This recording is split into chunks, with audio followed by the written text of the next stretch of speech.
Good evening সবাইকে। তো সবাই কেমন আছো? বৃহস্পতিবারের সন্ধ্যা, এখন ওই 6:30 মতো বাজে।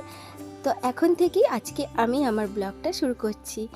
তো বন্ধুরা, আজকে সকাল থেকে সেরকমভাবে কোনো রকম ভিডিও করিনি। আগের ব্লগেই বলেইছি শরীরটা সেরকম ঠিক ছিল না, আর আজকে সেরকম কোনো কাজও করিনি জানো তো। সকাল থেকে একদম শুয়ে বসেই সময়টা কেটেছে।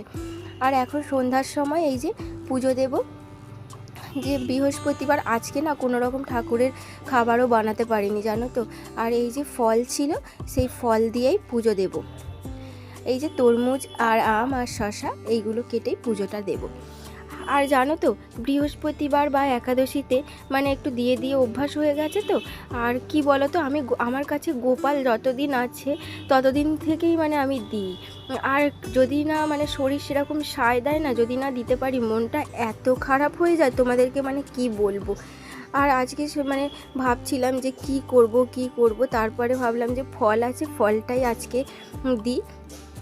আসলে গোপাল হচ্ছে আমার প্রথম আর কি সন্তান যাকে বলে। আর আমার ছেলেকে আমি খুশি করে যা দেবো সে নিশ্চয়ই সে খুশি হবে। আর ওখানে কিছু একটা মিষ্টি দিতে হয়, আর ঘরেতে আমার কিছু মিষ্টি আজকে ছিল না, আমি আজকে ওই মিছরির দানাই দিয়েছি। আর এই তো সন্ধেবেলা এদিকে সন্ধেটা দিয়ে দেব, দিয়ে তারপর আবার নিচেতেও দেখাতে যেতে হবে। আর এই দেখো, আর এদিকটাতে একটা বাতি জেলে দিলাম। আর যেহেতু বৃহস্পতিবার করে এদিকে একটা বাতি দিই, আর এই লোকনাথ বাবা আর গোপালের কাছে এই প্রদীপটা রেখে দিই জানো তো। ওদিক থেকে সমস্ত জায়গায় সন্ধে দেওয়া কমপ্লিট করে এই যে এখানে এসে শাঁখটা বাজিয়ে নিচ্ছি। বাজিয়ে নিয়ে এরপরে আমি আবার ধুনো টুনো জ্বালবো জানো তো। আর এই তো দেখো, বৃহস্পতিবারে বা অন্য কোনো দিনই আমি সন্ধেটা খুব ভালো করে দেওয়ার চেষ্টা করি, অনেকক্ষণ সময় ধরে দেওয়ার চেষ্টা করি, কারণ দিনের বেলা না মাই দুবার পুজোটা দেয়, আর আমার একদমই দিনের বেলাটা খুব একটা হয়ে ওঠে না। ওদিক থেকে সমস্ত পুজো টুজো কমপ্লিট হয়ে গিয়ে এবার এই দিকে চলে এসেছি, একটু সন্ধ্যাবেলা চা খাবো। চাটা না খেলে না আমার কোনো কিছুতেই মন বসে না জানো তো, সে সকালেই বলো না কেন আর বিকালেই বলো না কেন, চা খাওয়াটা হচ্ছে আমার নেশা। আর এখানে দেখতেই পেলে দুটো চিনির দানা পড়ে গেল, আর চিনির দানাগুলো তুলে আমি দিয়ে দিলাম, না হলে এক্ষুনি না পিঁমড়ের উপদ্রব হয়ে যাবে। আর এই গরমকালে না এত ভারে পিঁমড়ে হয় নয়, কি বলবো তোমাদেরকে। আর এই যে চাটা আমার কমপ্লিট হয়ে গেল, আর ওদিক থেকে আমি রুটিও করে নিয়েছি, সন্ধে দেখানোর আগে না রুটি করে নিয়েছি। আর এখানে একটু আটা মাখা বেশি হয়ে গিয়েছিল, সেক্ষেত্রে এই যে দুটো তেল দিয়ে পরোটার মতো ভেজে নিয়েছি, আর মাকেও একটা দিয়েছি। ওই যে চাটা খাওয়া কমপ্লিট করে তারপরে এই যে ছেলেদেরকে পড়ানোর জন্য চলে এসেছি। ছেলেরা এই যে একটু লেখালেখি করছে, ওরা না পড়ার থেকে লিখতে বেশি ভালোবাসে জানো তো। যদি বলি পড়বি, তখন ওরা খালি বলতে থাকে লিখবো। আসলে নতুন নতুন লেখা শিখেছে তো, খালি লিখেই যাবে জানো তো। ওই দিক থেকে ওই যে একটু বকাঝকা দিয়ে লেখাটা বন্ধ করালাম, অনেকক্ষণ থেকেই লিখছিল জানো তো। তারপরে এই যে আমি ওদেরকে পড়াতে বসেছি। ভীষণ অবাক লাগে জানো তো, এই যেন সেই দিনকে পৃথিবীতে আসলো, তারপরে চোখের সামনে কীরকম একটা বড় হয়ে গিয়ে আজ আমি ওদেরকে পড়াচ্ছি। কি বলবো, যখন কাজের সময় জ্বালাতে থাকে না, তখন ওদেরকে হয়তো বকা দিই, ওদেরকে একটু কি বলবো, খুবই বকে দিই যে কাজের সময় তোরা ডিস্টার্ব করিস। আর তারপরে যখন ঘুমিয়ে পড়ে না, তখন এত কষ্ট হয় যে কেনই বা তখন বকলাম। এরকমই হয় জানো তো মায়েদের মন। আর মায়েরা বকলে না, পরে আদর করে দিলে ছেলেরা ভুলে যায়, কিন্তু অন্য কেউ যদি বকে সেক্ষেত্রে আরও মনটা খারাপ হয়। আর তারপরে কি বলো তো, ছেলেদেরকে না যতই বকি না কেন, যাই করি না কেন, ছেলেরা না ঠিক যখন আমার গায়ের সামনে থেকে সরে না, যদি বকি তো আমার বিশেষ করে এই যে বড় ছেলেটা না একদম গায়ের কাছ থেকে সরবে না জানো তো, সেই মামা বলেই জড়িয়ে থাকবে। সেটাই কত মায়া লাগে না আমার তো। কি বলবো, আমি গত 3 বছর আগে, এখন 3 বছর পূর্ণ হয়ে গিয়েছে আমার ছেলেরা। আর তখন এত ছোট ছোট ওদেরকে নিয়ে এসেছিলাম, হাতের তেলোই করে মানুষ করেছি। কি বলবো, দিন রাত এক করে মানুষ করেছি এদেরকে জানো তো। আগে 3 মাস যখন প্রথম আমি একটা দিনের জন্য ঘুমাইনি।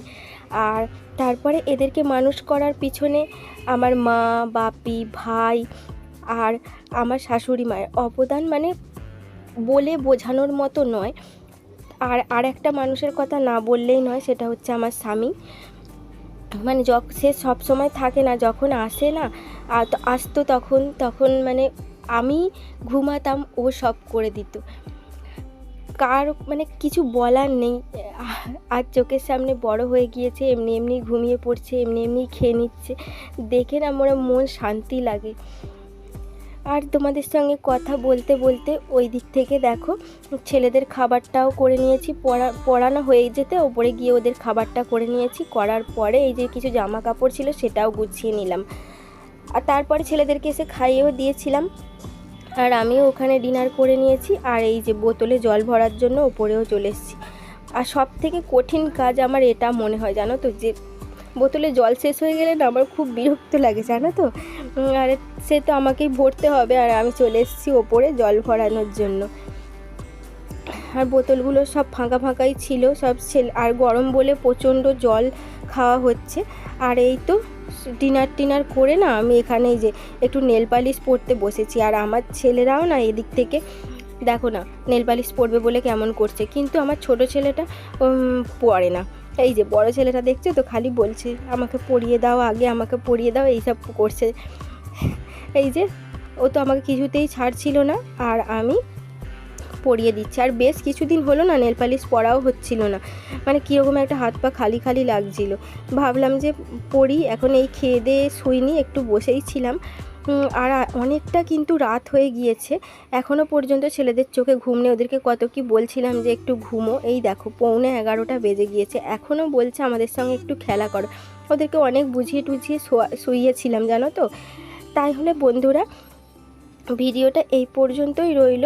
আজকে সন্ধ্যা থেকে রাত পর্যন্ত ভিডিওটা কেমন লাগলো তোমরা অবশ্যই কমেন্ট করে জানিও। আর জানো তো সন্ধ্যের টাইমটা না আমি বেশিরভাগ এই যে ছেলেদের সঙ্গেই কাটাই, আমার সেরকম বিশেষ কোনো কাজ থাকে না, এই যে টুকটাক এই সমস্ত কাজ থাকে জানো তো।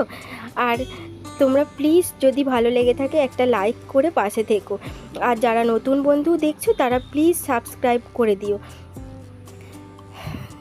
তাহলে চলো ভিডিওটা এই পর্যন্তই। সবাই সুস্থ থেকো, ভালো থেকো, সাবধানে থেকো বন্ধুরা। দেখা হচ্ছে তোমাদের সঙ্গে অন্য আর একটা ভিডিওতে। ততক্ষণের জন্য সবাই ভালো থেকো, সুস্থ থেকো, টাটা।